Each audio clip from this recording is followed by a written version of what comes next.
Olá, amigos, sejam todos bem-vindos a mais uma palestra de atualização desenvolvida pelo portal Atualidades do Direito. Hoje, nos honra com a presença aqui em nossos estúdios o professor Diego Pereira Machado. Ele é procurador federal, doutorando em Direito pela Universidade de Coimbra, professor de Direito Internacional, Humanos e Comunitário da rede LFG. Irá tratar do tema Controle de Constitucionalidade dos Tratados Humanos. Sem mais delongas, passo a palavra ao professor Diego Pereira e tenham todos uma boa palestra. Seja muito bem-vindo, professor. Obrigado, Anderson. Olá, pessoal, tudo bem? Como é que vocês estão? É uma grande honra, uma grande satisfação estar aqui com vocês novamente, tratando de um tema muito pouco trabalhado.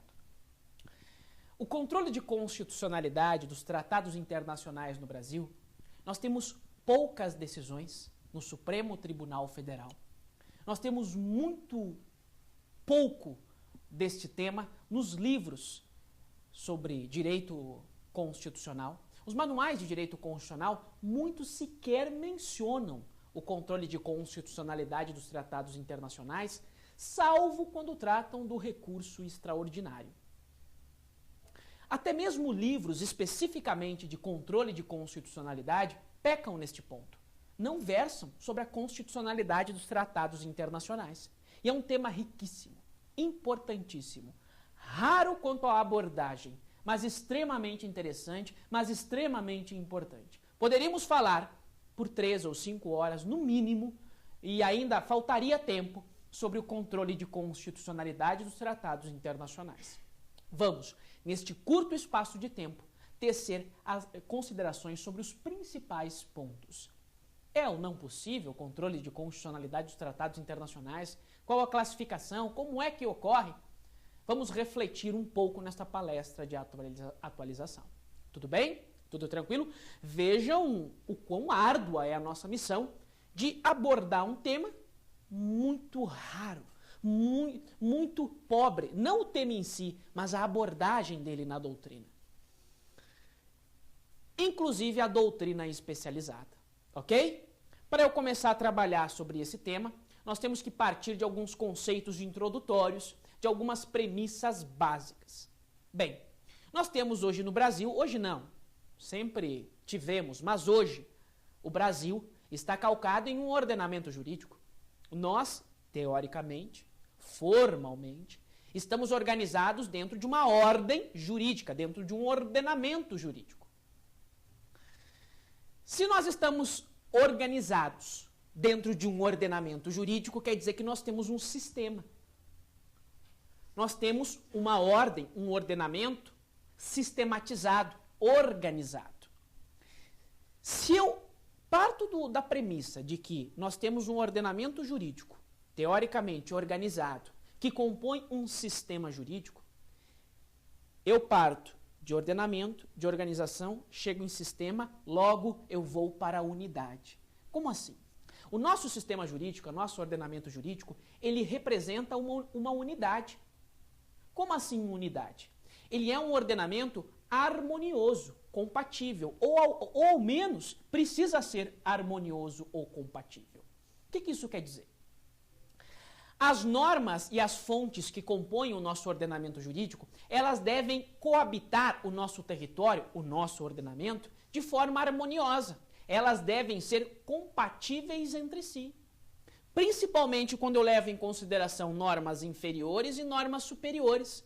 Quando eu levo em consideração o critério hierárquico, dentro de qualquer ordenamento jurídico, tem que haver compatibilidade das normas inferiores com as normas superiores. Isso é um ordenamento organizado que representa unidade. Isso é a harmonia entre as normas, entre as fontes do direito, dentro de um determinado sistema jurídico. É assim que se organiza, ou que deve ser, o ordenamento jurídico brasileiro. Ele é organizado, ou ele tem que ser organizado. As normas têm que guardar compatibilidade entre si. Elas têm que coabitar o nosso território, o nosso ordenamento, de forma harmônica. As leis devem respeitar a Constituição Federal. Isso é um sistema. Isso é organização. Isso é unidade. Isso é viver em harmonia. Contudo, algumas situações abalam essa harmonia e geram, por derradeiro, uma desarmonia. Infelizmente, isso deveria ser... Na verdade, isso deveria ser a exceção. Infelizmente, no Brasil tem sido quase que a regra. Pipocam normas e atos do poder público escancaradamente inconstitucionais, violadores, afrontadores da Carta Magna da Constituição Federal. Deveria ser a exceção. Hoje é quase que a regra. Nós temos normas inconstitucionais. Mas fato é que isso não pode acontecer. Por quê? Se nós temos um ordenamento, um sistema organizado que tem que viver em harmonia, que representa a unidade, essas incompatibilidades, essa incompatibilidade de normas inferiores com normas superiores, como a legislação infraconstitucional com a Constituição, essas incompatibilidades verticais não podem existir.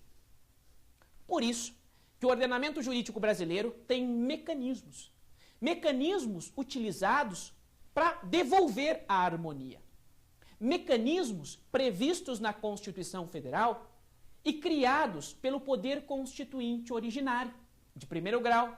O Poder Constituinte originário de primeiro grau que estabeleceu a nossa Constituição por meio da Assembleia Nacional Constituinte de outubro de 1988.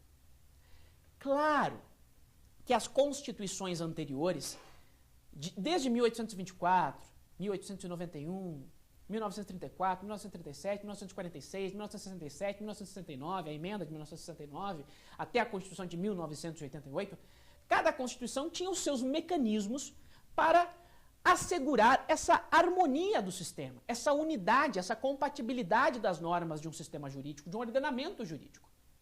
A Constituição de 1988, a que marcou a redemocratização no Brasil, marcou o fim da ditadura militar e que vem garantindo a estabilidade democrática mais duradoura da nossa história, essa Constituição de 1988, ela possui mecanismos que têm como objetivo garantir essa normalidade constitucional, essa harmonia que eu tanto estou citando desde o começo da nossa palestra de atualização. Nós temos vários mecanismos para isso. E um dos principais mecanismos que tem como objetivo garantir a harmonia das normas é o famoso e importantíssimo controle de constitucionalidade. O controle de constitucionalidade, ele representa, materializa um instrumento, um mecanismo para garantir a boa vivência das normas dentro do ordenamento jurídico. As compatibilidades, a unidade tão almejada pelo legislador. O controle de constitucionalidade é um dos mais importantes, talvez o mais importante mecanismo para garantir esta harmonia do sistema jurídico brasileiro. Esse controle de constitucionalidade, ele vem ganhando cada vez mais importância e destaque, porque o judiciário vem atuando cada vez mais. O judiciário vem, principalmente o Supremo Tribunal Federal, desenvolvendo uma jurisdição constitucional cada vez mais forte, cada vez mais vinculativa e cada vez mais rica. Tanto é que a doutrina classifica a jurisdição constitucional brasileira em jurisdição constitucional das liberdades, jurisdição constitucional das liberdades. O que seria essa jurisdição constitucional das liberdades? Os remédios constitucionais, os rights constitucionais, as ações constitucionais, previstas, em sua maioria, no artigo 5º da Constituição. Mandado de segurança, mandado de injunção, habeas corpus, habeas data, são os remédios constitucionais. Representam a jurisdição constitucional das liberdades. Junto com a jurisdição constitucional das liberdades, eu tenho a jurisdição constitucional difusa, que é o controle de constitucionalidade que pode ser perpetrado pelos juízes e tribunais incidentalmente. É o controle de constitucionalidade que qualquer magistrado pode fazer aqui no Brasil. Junto com a jurisdição constitucional das liberdades, jurisdição constitucional difusa, nós temos a jurisdição constitucional abstrata, da ação direta. Essa jurisdição constitucional abstrata da ação direta de competência exclusiva do Supremo Tribunal Federal é o controle de constitucionalidade abstrato, por meio das ações diretamente propostas no Supremo Tribunal Federal, em que o objeto principal é a declaração de inconstitucionalidade de uma lei ou de um ato do poder público. Vejam que a jurisdição constitucional em sentido amplo, ela inclui os remédios constitucionais, o controle difuso e o controle abstrato pelo Supremo Tribunal Federal. É um sentido amplo para a jurisdição constitucional. A doutrina diz o seguinte, esse é um sentido amplo.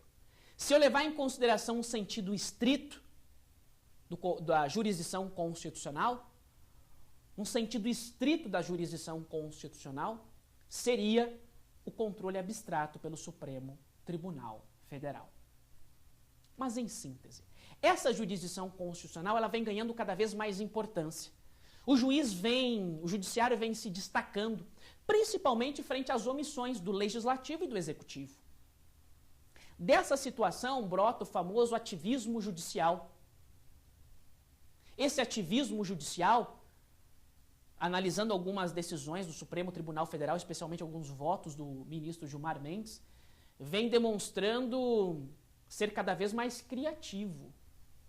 O judiciário, principalmente o STF, vem criando direito e invadindo competência do Legislativo porque está inovando na ordem social, que é competência apenas do Legislativo.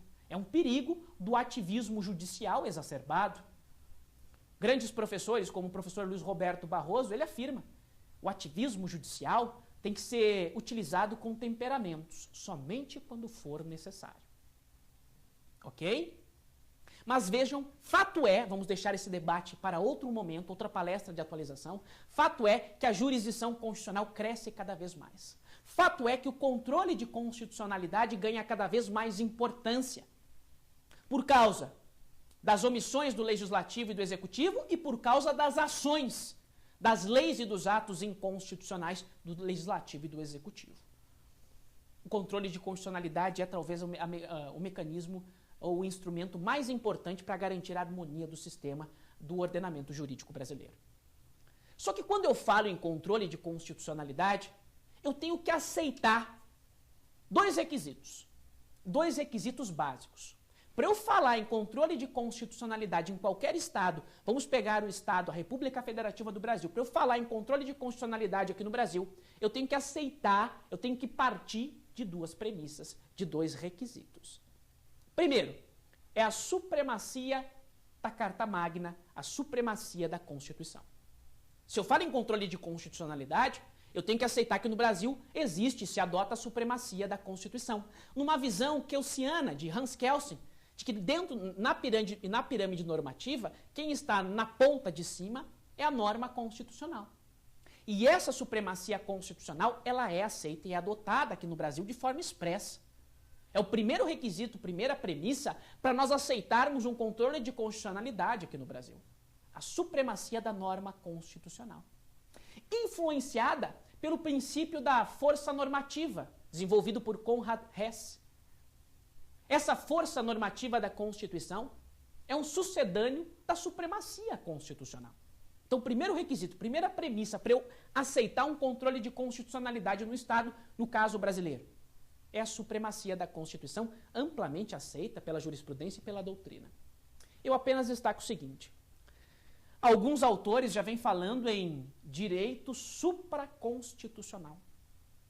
O próprio professor Luiz Flávio Gomes tem um livro, Direito Supraconstitucional, que haveria normas e fontes acima da Constituição, com base no parágrafo 4º do artigo 5º da Constituição Federal. Ali está, que fala do Tribunal Penal Internacional. Ali estaria a porta de entrada para fontes supraconstitucionais. Esta tese ainda não é aceita no Brasil. E a jurisprudência do Supremo Tribunal Federal não vislumbra ainda fontes acima da Constituição. Ela ainda é a fonte mais importante. Embora já se venha falando em direito supraconstitucional, e lá na Europa a supremacia constitucional vem sendo flexibilizada por alguns autores. Principalmente por causa do crescimento do direito internacional dos direitos humanos, dos tratados sobre direitos humanos. Passo apenas essa informação a título adicional. No Brasil, adota-se a supremacia constitucional, o que viabiliza o controle de constitucionalidade. Um segundo requisito, uma segunda premissa que deve ser levada em consideração para aceitarmos o controle de constitucionalidade aqui no Brasil é a rigidez constitucional. Nós temos no Brasil uma Constituição rígida. Alguns doutrinadores classificam a Constituição brasileira como super rígida, por causa das cláusulas pétreas, que é um núcleo duro, o núcleo imutável da Constituição. O núcleo imutável da Constituição. Mas ela é classificada como rígida. O que significa nós termos uma Constituição Federal rígida? Que o procedimento para alteração de suas normas é mais dificultoso, é mais burocrático, é mais difícil que o processo de elaboração ou modificação das leis ordinárias e leis complementares. Isso que significa rigidez constitucional. Para alterar a Constituição, nós temos um procedimento mais árduo, mais burocrático, mais rígido, mais complicado e mais difícil. É isso que caracteriza a rigidez de uma Constituição. E essa supremacia e essa rigidez são premissas básicas para a gente afirmar que existe controle de constitucionalidade no Estado brasileiro. O controle de constitucionalidade no Brasil é um controle híbrido, é um controle eclético. Como assim um controle híbrido? Um controle eclético. Ele tem diferentes tipos, mas ele é classificado como controle híbrido ou controle eclético principalmente porque ele foi influenciado pelo controle de constitucionalidade norte-americano e pelo controle de constitucionalidade europeu. Então aqui nós temos uma mescla, um viés eclético do controle de constitucionalidade. Mistura, literalmente, normas do direito norte-americano e do direito dos países europeus. Por isso que nós temos o controle difuso e o controle abstrato de constitucionalidade das normas, inclusive dos tratados internacionais.